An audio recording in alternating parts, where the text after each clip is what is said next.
Plus, to be part of your day, Dave Petzo joins us. He couldn't make it yesterday, but he joins us now. Better late than never when it comes to the Petzo Center, Petzo Financial, Petzo. Good morning, Dave. Good morning, Kevin. Good to be here. So, you were visiting some of our cities throughout the West, particularly Salt Lake City. Perhaps you're talking about a merger, maybe an acquisition. You won't go too deeply, but you weren't in Singapore. Is that correct? I was not in Singapore, no. Okay, well, that is reassuring. So your initial thoughts for those of us that it's been a while since we've been to the Great Salt Lake, its infrastructure, have you noticed if they have the same problem with so many people moving in as we do here in the Treasure Valley? Well, they do obviously have the same problem because it's another western city that's under-discovered for its ability to live at a reasonable price level. And there's still houses available. You have to commute, just like you do here. But there's still houses south of Salt Lake City that families can get into. But also, the outdoors there is just amazing. It's just like Boise. It's off the charts. But I guess it's kind of Boise on steroids. The mountains are even bigger. And everybody says that all the time. Do you believe that? That it's like this is a microcosm of Salt Lake City? To a degree, Kevin, it has a similar feel. It's like I'm positive that people in Salt Lake 20 years ago wish, it's more like they're like that's the way Boise is now. It has growth. It has a vibrant downtown. But 20 years ago, Salt Lake City rolled up the sidewalks at 8 o'clock at night too. So it's everything's different now. It's hard to compare one city to another. I think Denver's a better comparison to Boise, again, because of the LDS influence. Nothing wrong with it. It's just with the LDS influence, it's a different feeling. I was there on a Sunday, and it's kind of quiet on a Sunday around there. Right. Well, that's a good thing, of course. Yeah. As Ray Amaya just pointed out, and he's right. I mean, they have the crazy drivers there. I did notice that, too. It is pretty aggressive driving around there. There's no doubt. But they do have a very good, since the Olympics, very good transportation around there. And the outdoors, like Boise, is right there. So it's pretty amazing. And the really, as far as the mountains go, they're beautiful. They're bigger than Boise has right outside of town. So, again, they have more extreme weather than we do. I like our weather better. It rains a little bit more there, from what I hear. By the way, the Statesman did an article about Salt Lake City recently, and since it does have to do with where you were, and you were, Fox News sends Sean Hannity to Singapore, we send you to Salt Lake. I'll take it. Salt Lake City has commuter rail, buses that people use, and lessons for you. Hey, Boise, and this is talking about the public transit system. A lot of people continue to advocate for that, whether it's a rail downtown, whether it's more buses to the hinterland. Your thoughts on that you see in bigger cities. You could go to Meridian or go to Nampa, catch the bus into Boise, back and forth. Would that really make a difference, or does that just add more expense? I think it adds more expense at this point, but I have to say in the big cities, where Seattle, for example, I take the bus all the time. I take the light rail from the airport because it is very convenient. It is, and traffic there is so awful. It's really how bad it is traffic-wise, how difficult it is to get places, to when the public transportation really comes into play, or parking becomes so expensive, having extra space for an automobile is incredibly hard. All of those things put together say public transportation works. We don't have that in Boise, so putting in a light rail or what have you from here to Nampa Caldwell does not make sense to me. It's just a pure cost. It's something that we would just simply pay for to have it there that maybe 15 or 20 years from now we're going to be using. Right, but again, you have the newspaper ginning things up, if you will, which I guess that's their job. So anything else that you looked at that Salt Lake had that we'll eventually see here? No, I think, unfortunately, aggressive driving, yeah. I thought that was there was some times where you just found it was extremely aggressive. There's no doubt about that. But yeah, we went to, there's so many different venues for entertainment, concerts, things like that. So you're going to see bigger names that come through. But other than that, I think that Boise's got it hands down on a place like Salt Lake City. But I was impressed and impressed with some of the developments going on in the city. I thought overall it was, and their airport is just apparently going to become massive. I can't believe the amount of construction around there, but it doesn't disrupt flying. Well, it is a little dated. For a city that size, I do like it's going astounding. back. I like going back to the 70s when you go through Salt Lake Airport. It is. I don't think anything's changed. It's just the people in there have aged. That's all. It is absolutely. It's those three, terminals that they've had forever. That obviously has to change because it is a much bigger airport than they are accommodating. Dave Petzo joining us here, talking business, taking your calls at 580-5436, 580-KIDO. Let's one more thing. When you take a look at growth and such. So we have the West being discovered, whether it's the Treasure Valley, whether it's Denver, whether it's Salt Lake. You talk about airports. We haven't, we can go back almost 9 years that we've been together here, Dave Petzo, that, when I would come on, it would be China, housing, and the airports. So we haven't talked a little bit about the Boise Airport lately. We have not. More flights coming in, which is a good thing. Yep. Southwest coming in. You've got American getting more aggressive. What impact does that have on business here? People that you talk to, when you're, here at the Space Needle in Seattle or, wherever a man of your means travels, sir. Well, it is absolutely critical because you have got to get people from point A to point B, and if you have to end up always flying to somewhere, it is a detriment in order to get somewhere you're trying to go. That's a detriment to any business at all, of any size. It's very frustrating and time-consuming, and time is money, and it really is. And on top of that, it makes it difficult to fly in and out of a city because the planes are smaller. They could be more packed, so big business can't come here. It's a big deal. It really is, and certainly Boise's done a great job. Hats off to them to get these flights, to encourage. And private enterprise should never come to a place that isn't profitable. But the idea of working with government to maybe make gates or taxes a little less expensive to get somebody to come. Wait a minute. Here. Are you saying government does a good thing with incentives? They do. Absolutely. To get things launched. What are you... really? You look at the clock like, I wonder if I can launch now at this moment. No, I'm just saying that... Are you saying that actually government is good? Are you going to take that leap? No, I do not think government's good. No, I do not. I think there are some things that government can do, and as I have said many times about what Governor Otter has done with the state to attract business, reducing red tape, and regulations, that is what government can do, is get out of the way, reduce their impact on business, and business will fill that void beautifully. Dave Petzo joining us, taking your phone calls, 580-5436, 580-KIDO. We'll talk a little bit about the summit, and of course what happened with the G7. How does that impact folks here in Idaho? We go to Hank in Boise on KIDO Talk Radio. Good morning, Hank. Good morning. I got a question for Dave Petzo. What would be the impact on the Canadian and the United States economy if both countries went to free trade? Do you think both countries economies would literally grow at a much rapid rate if they went to that? And let's say that we had free trade between the United States and the European countries, or the over there. What would be the economic impact on both sides? It would be huge. Imagine that. You're actually reducing barriers to everybody being the most productive they can be. That's exactly what that says. It says the unproductive, they will go out of business, whatever country that's in. We're not going to protect them. And then the productive will become even bigger because then they will not have barriers into other countries that they go into. So free trade is a boom to economies. It's disruptive, of course it is. That's what happens in a booming economy is people get disrupted. People move to places that are booming. They move to Boise. They move to Salt Lake City. They move from places that aren't working.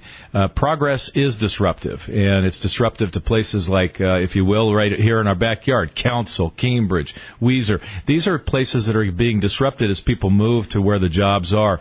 And it's the same thing with free trade. You have the same same dynamics going through where people are moving, businesses are changing, and they become more productive. But that is not a negative. It's a change. But as far as economic activity, fantastic, Hank. It would be incredible. And I have to also say this real quick. That is exactly what I think that this president is going to get, is closer to that ultimate goal of all tariffs being dropped. It's what I really believe is going to happen, is that we're not going to put up tariffs that are bigger. These countries will drop theirs and get closer to freer trade. All right, Hank, thank you for the call. Phone number is 580-5436. 580-KIDO. Coming up next, we'll talk about trade, the G7, what Dave Petzo thinks the president laying the smackdown on our allies, and the president embracing Little Kim. All that and more, plus your phone calls at 580-5436, 580-KIDO. Interest rates going up. People say that inflation now is eating into your wages. What does that mean for the economic outlook? All that and more with Dave Petzo next. Kevin Miller on 580 AM, 107.5 FM, KIDO Talk Radio. And don't forget, this Thursday, your chance to win tickets to see the WWE for free. Just listen right here on KIDO Talk Radio this Thursday. Thank you, Thursday. We're giving away tickets to see the WWE this Friday night at Taco Bell Arena. Dave Petzo with us. The Petzo Center, Petzo Financial on Facebook and Twitter at the Petzo Center downtown. Okay, the president. I'm so happy because, I'm a Pat Buchanan guy. I'm a tariff guy. I'm like, boom, boom, boom. He lays the smackdown. Sorry, Canadians. You're not getting away with taxing our dairy, blah, blah, blah. And now they're all mad. Do you agree with that? Free trade versus fair trade. Your thoughts on the disaster that some are saying was the G7 over the weekend? They're going to say it's a disaster because disaster is what sells. It was not a disaster. It was a negotiating time, and the president, I think, probably handled it very well, because the reality is these folks are having some of the free money that the United States has given them taken away. And so everybody's all upset about that. But that's exactly what's going on, and I don't think the president handles everything real well, tweeting and things like that. It's irritating. But we hold all the cards. And we do. We are the biggest trading partner for all of them. We're almost all of them, if not all of them. And we don't trade with, we don't sell to them anywhere near what they sell to us. And so it puts us in a very strong position that the president is just not willing to take a lot of flack. And I think that's a pretty good negotiation ploy. It seemed very, very good to me. So I don't think it's a disaster at all. The press doesn't like Trump, as you know, so I don't think that it makes any difference. If everybody walked away and said, that President Trump is just the most amazing guy on the planet, the press would spin it into something bad. Well, you have people saying it's going to hurt the Idaho potato industry. Mexico now will put tariffs on things. We won't be able to import stuff. We're going to have this trade war. Yep. How should the markets react? And a lot of people, again, obviously are on fixed incomes. Yep. They're living off their dividends, 401ks, IRAs. Dave Petzo, this is your world, your thoughts. Yeah, two things in this, Kevin, that really hit me. Number one, watch the markets. Are the markets upset? No. So that should tell you a lot right there. They're not upset. They've been going higher. And so we're seeing the markets doing fine, and business is very, very sensitive. As you said, the 401ks, the dividends, all that, very, very sensitive to talk of trade war. Very sensitive. And yet the markets are going higher, so they don't think there's going to be a problem here. And this is the key that I think people need to recognize. We're talking in a circumstance. Mexico's not happy. Okay, let me just give you the average tariffs around the world for different countries that are not very happy with us right now, and then I'll tell you ours. So the average tariff with Canada is 4.1%. Mexico, 7.7%. EU, 4.5%. China is at 9.9%. The U.S. is 3.5%. So that's the average tariff we have to put on. And all of these countries are upset because we'd like to get that closer to what they do to us. China's 3x, and we have a huge trade deficit with them. We have trade deficits with all these countries, and we're talking about Mexico. They've got no standing, nothing, and we're seeing all kinds of problems with the leftists up in Canada. I heard this yesterday. Very interesting point with Canada is that they just had their elections last week, and in Ottawa, the Liberals lost horribly, which is just a big turnaround. So maybe Canada's becoming more conservative, much more, and Trudeau may be in trouble, and that would change everything with Canada anyway. I don't think this helps his standing at all in Canada. Well, some people do say that Trudeau, the reason why he was a tough guy afterwards was that he had lost some major folks in the House and could lose some more. By the way, from the Statesman, Mexico has slapped tariffs on several types of American produce, including a 20% tax on potatoes and 20 to 25% tax on certain dairy products. The Potato Commission says we're going to weather the storm. Mexico is a major market for Idaho's potatoes, specifically frozen ones, blah, blah, blah. So the Mexican government, the people, they're mad. And by the way, Idaho is the top producer of potatoes in the United States, 30% of all production. So you have people that are a little upset. You have Cindy Miller, Vice President of Communications for Dairy West, says the Mexican tariffs are not good for Idaho's dairy farmers, but shouldn't be too hard on them. And it goes on, and there we have it. So your thoughts on this hitting Idaho businesses, Idaho industry, sir? I don't think it will. I actually think this is part of the negotiation. I think everything will be fine, but if not, that's the way it is. Certain industries are going to get hit, and certain ones will be helped by putting tariffs on. So you have a circumstance where I just don't see this being where Mexico can handle a long-term trade fight with the United States. So they're too reliant on us to buy their stuff and to put tariffs on their goods, or they're going to put tariffs on some potatoes. My goodness gracious, that's just okay.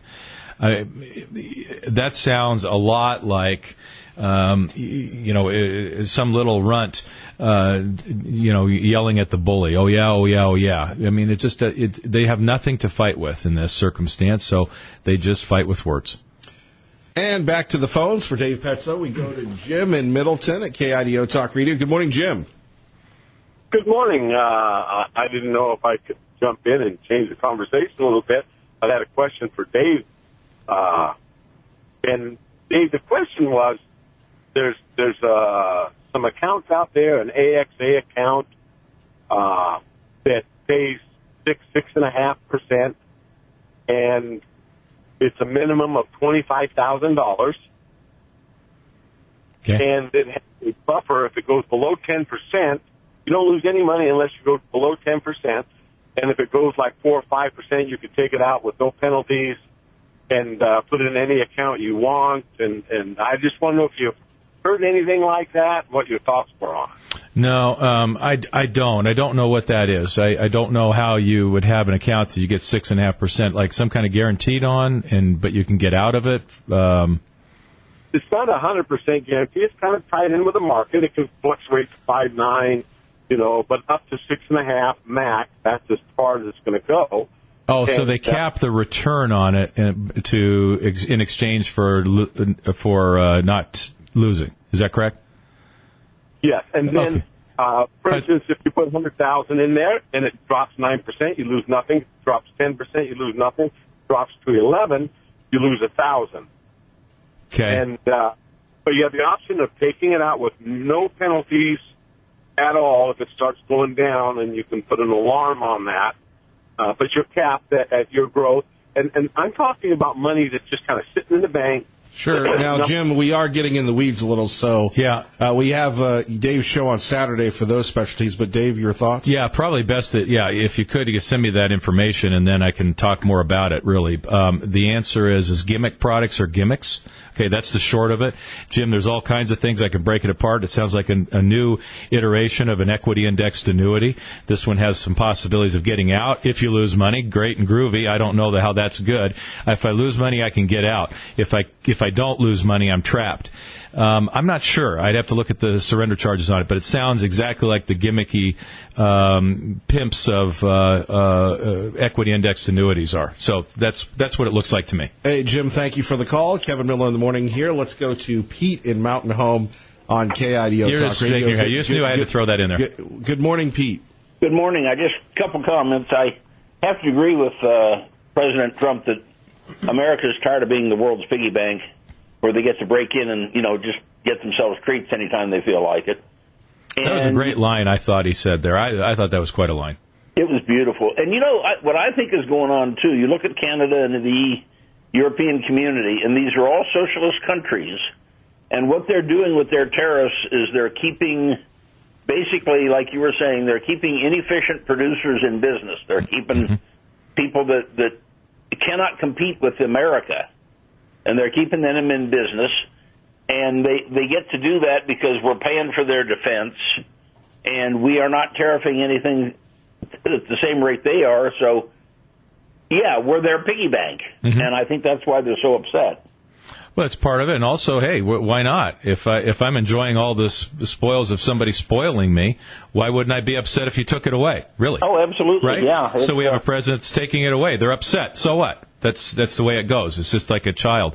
But the reality that always kills me with this is that that liberals don't realize is that when you have socialists, when you have bigger government that's providing all of these things, then what they do is they pick the winners and losers, called corporate welfare. But corporate welfare is simply just pure and simple corruption.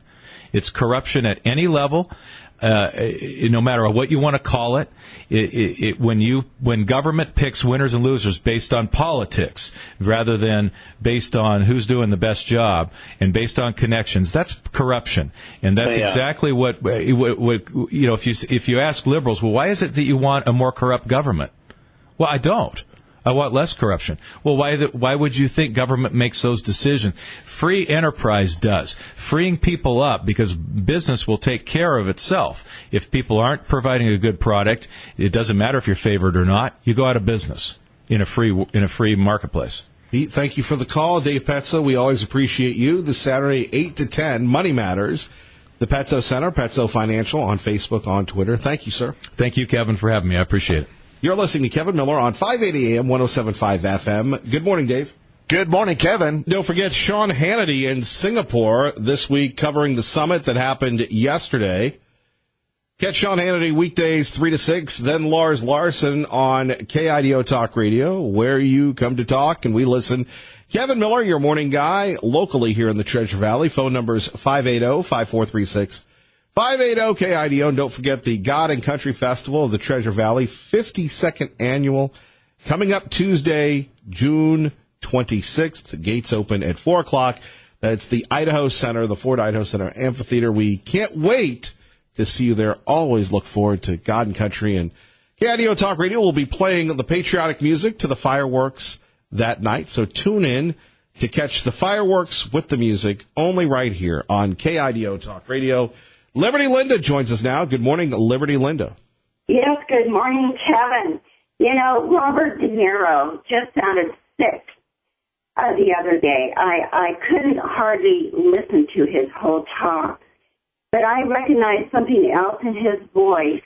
He sounded like he was hypnotized.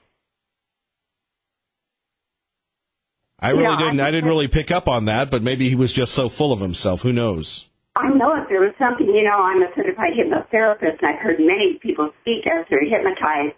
I could just hear a little something in his voice that sounded like that, and I thought, that's very interesting. That I love the way our president sticks up for us. No matter what anyone else will say, he still will say what he believes in and stick up for we, the people, here in the United States, and I love that. He reminds me of Ronald Reagan. Everyone told Ronald Reagan, do not say tear down this wall. I mean, everyone was against him saying that, and he wasn't going to say it, and in the last minute, he knew it was the right thing to say, and he said it, tear down this wall. And what happened? The wall came down. Right. And that's the kind of leader I believe we have today. And our leader. And yet, he doesn't get the credit like Reagan did. No. Well, some things haven't happened yet. And I believe also that Vladimir Putin should have been there.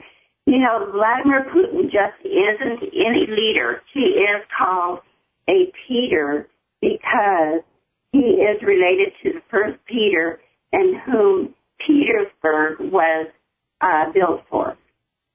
And so I think that's a very important point. Wow. Yeah, isn't that interesting? Well, you learn something every day, right? Yeah, well, first, always on the Kevin Miller Show. Well, we love you, Kevin, and keep up doing the good work that you do there. And so, anyway, that's just a couple points I wanted to bring up. And also about the person that's robbing these banks. When I first moved up to Boise, there was another robber that just was described almost exactly the same way. I wonder if it isn't the same person that goes out and robs a bank periodically. Well, you remember several years ago when we had the down economy here, there was a bank robbery every week, sometimes twice a week. I know it. I was wondering if this isn't the same person. It sounded, the description is sort of alike, but he changes the description just a little bit. So anyway, maybe you're thinking the same thing I am. Well, maybe you should call the cops and help them out. Well, I don't know. All I know is it sounds like the same person. And, just periodically he'll go out and rob a bank when he needs some money. Anyway, so that's just a point. Maybe others will have something to say about that as well. Liberty Linda, keep your powder dry, and God bless. Thank you. Oh, thank you, and you as well. All right, our great friend Liberty Linda.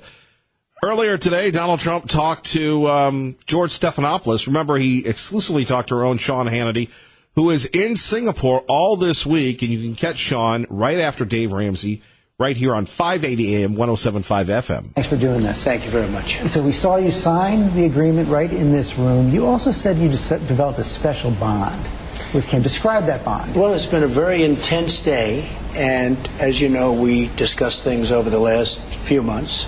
You did. You've spoken with him before. I have spoken, yes. I have spoken to him. I've spoken to a lot of his people. As you know, his, I would say, very top person was at the White House last week. And so we've developed a pretty good relationship in terms of getting something done.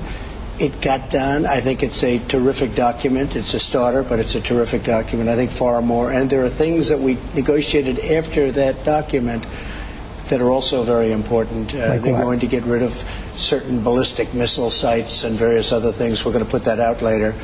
But we have the framework of getting ready to denuclearize North Korea. And the phrase in the document is complete denuclearization of the Korean Peninsula. Does that mean that the nuclear umbrella that we have over South Korea is on the table for negotiation? No, that means that they're going to get rid of their nuclear weapons. We never even discussed the other. They're going to get rid of their nuclear weapons, George. And I think they want to do it relatively quickly. Now, we're going to see. I mean, they're going to start working on it immediately. We're going to work with South Korea. We're going to work with Japan. We're going to work with China.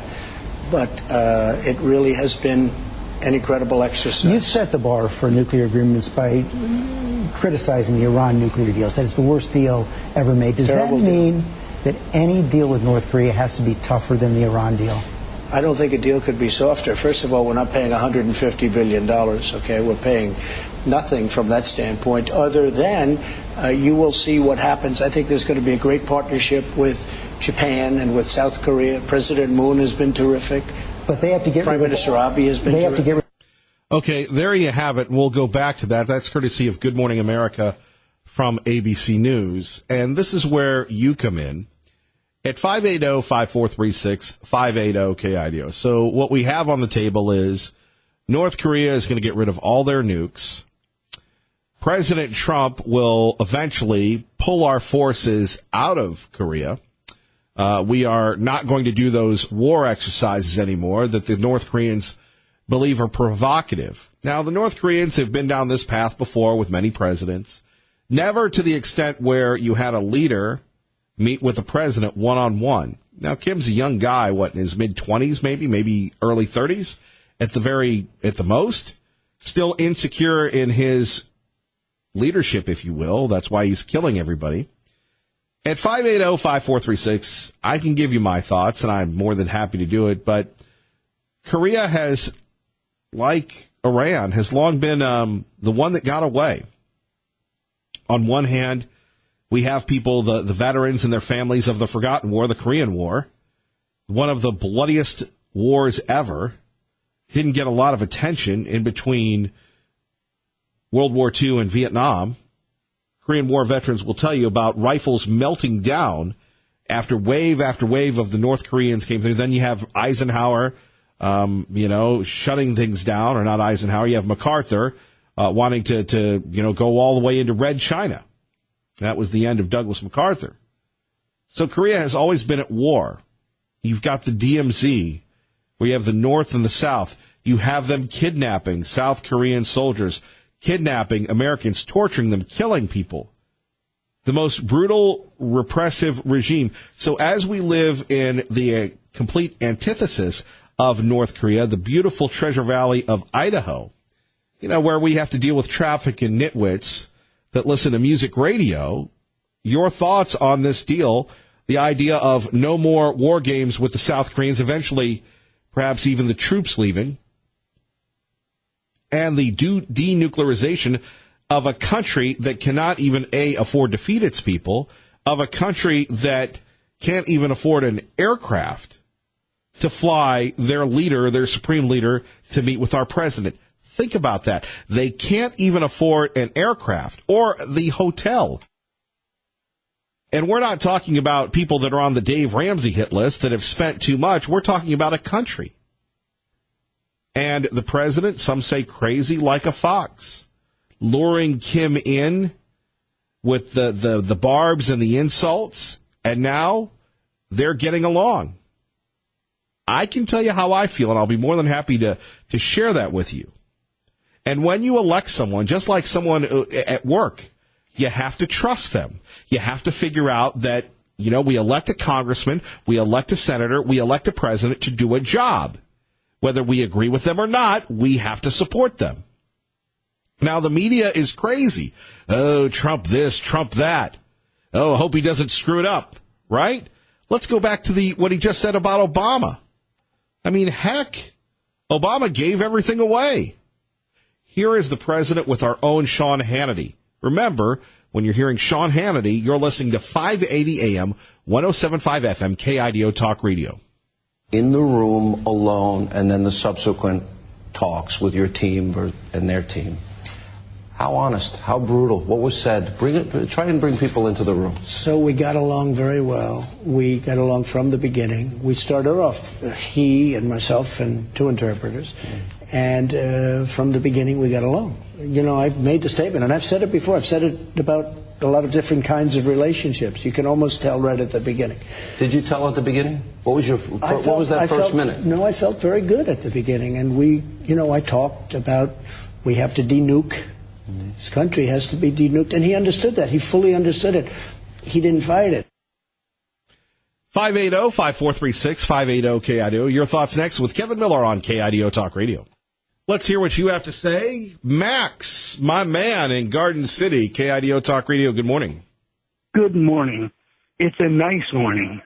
It's a morning on the threshold of peace. Now, I know there'll still be whiners and crybabies like foul-mouthed Mr. De Niro, and they'll keep spewing their hatred. But I want to wonder, why does he still live in the U.S.? That makes him a liar. Putting liar aside, I think it's very exciting.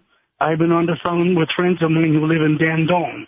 Dandong is a Chinese city right along the Yellow River, directly across from North Korea. And the people of North Korea are excited. The rank and file are thrilled. They're looking at how their glorious leader has met with Mr. Trump, who they really like right now, and they've worked out what looks like the beginning of a new era. North Korea has resources, natural resources, and it's a long time ago, but having been there, the people are an amazingly resilient and industrious people. You watch North and South Korea work together and become an economic powerhouse, and they will push China into the third seat. It's exciting. It's very exciting. Anybody who can't see what does Kim Jong-il have to lose? Nothing. Kim Jong-un. But he has everything to gain. The guy will be viewed by his people as a hero. He'll be viewed by the world as one of the two people who brought about this new peace. He can only win. And just a quick comment, of course they could afford a plane. Anybody who thinks that nation couldn't put together the money for an airline ticket is crazy. It was a move on Kim's part to kind of flex himself and get somebody to give him something because he's about to give away so much. He's not an idiot. That's all. Max, thank you for the call. And for listening to 580 AM 107.5 FM. Ken in Boise, good morning. Yes, good morning. Retired military officer. I worked on the issue for Mr. Wolfowitz and Mr. Cheney. I had the missile side, but others in the office had the nuclear side, but we worked together. And I was also the operations officer for the DMZ in Korea, so I've seen this from two different angles. And what I told people a month ago when I heard about this conference is they need to be very careful about what they're doing now. And I'm pro-Trump and pro what he did, but I'm not comfortable with what I'm hearing. They're not giving up anything on a nuclear facility. That mountain is totally destabilized. They can't test there anymore. They think it may pull down just of its own weight. You don't know that they don't have other facilities. That's extremely mountainous area, the northeastern part of Korea. And so without an inspection regime, you really don't have anything there. The strategic goal of the North Koreans and the client state, the Chinese, is to get those troops out of the Korean Peninsula. Once they've done that, then it just goes back to what it was before, and without us being there. And I think that's what the game that's being played. So, I'm hopeful, but I'm not giddy about this. That we've been conned twice before. I was involved with the first one with Clinton, and then again with Bush. They tell us what they want to hear, and then we give them food and oil, and they go right back to doing what they did before. So those are my thoughts. Ken, thank you. Thank you for listening to KIDO Talk Radio. Let's get you to work safely and on time. Kevin Miller in the morning here. Don't forget, WWE tickets can be yours for free just by listening Thursday morning to me, Kevin Miller in the morning on KIDO Talk Radio. We'd love to give you an opportunity to go see the WWE for free. They'll be here this Friday at Taco Bell Arena, and you can win them with us. We just our way of thanking you. And you go back to the situation, I'm having met and spoken with folks on the Korean Peninsula, and for me, I've always been fascinated with Korea itself and a unified Korea. And going back to what Ken said, there is a concern that the North Koreans will work us as they've worked us again and again and again to get the food, to get the infrastructure. And President Trump, we have to trust him. But I'm concerned about leaving the troops, about these exercises that have been very effective as a deterrent against North Korean aggression. You look at the Iranian deal, now that that's off, and the idea that North Korea has been working with the Iranians for quite some time to develop nukes. We're either going to accept a world where people like the North Koreans, where people like the Iranians can threaten folks like us here in Idaho, or we're going to have to be willing to do something about it, including possible military action, because that's the only thing that those folks understand. That's the language they speak. Now, President Trump had these thoughts with our own Sean Hannity. You'll hear that this afternoon. Remember, Sean is live in Singapore, only on 580 AM and 107.5 FM. A lot of people, critics, quickly saying, when you said Little Rocket Man or Fire and Fury, or, when he said, I've got a red button on my desk, you said, well, mine's bigger and it works better than yours.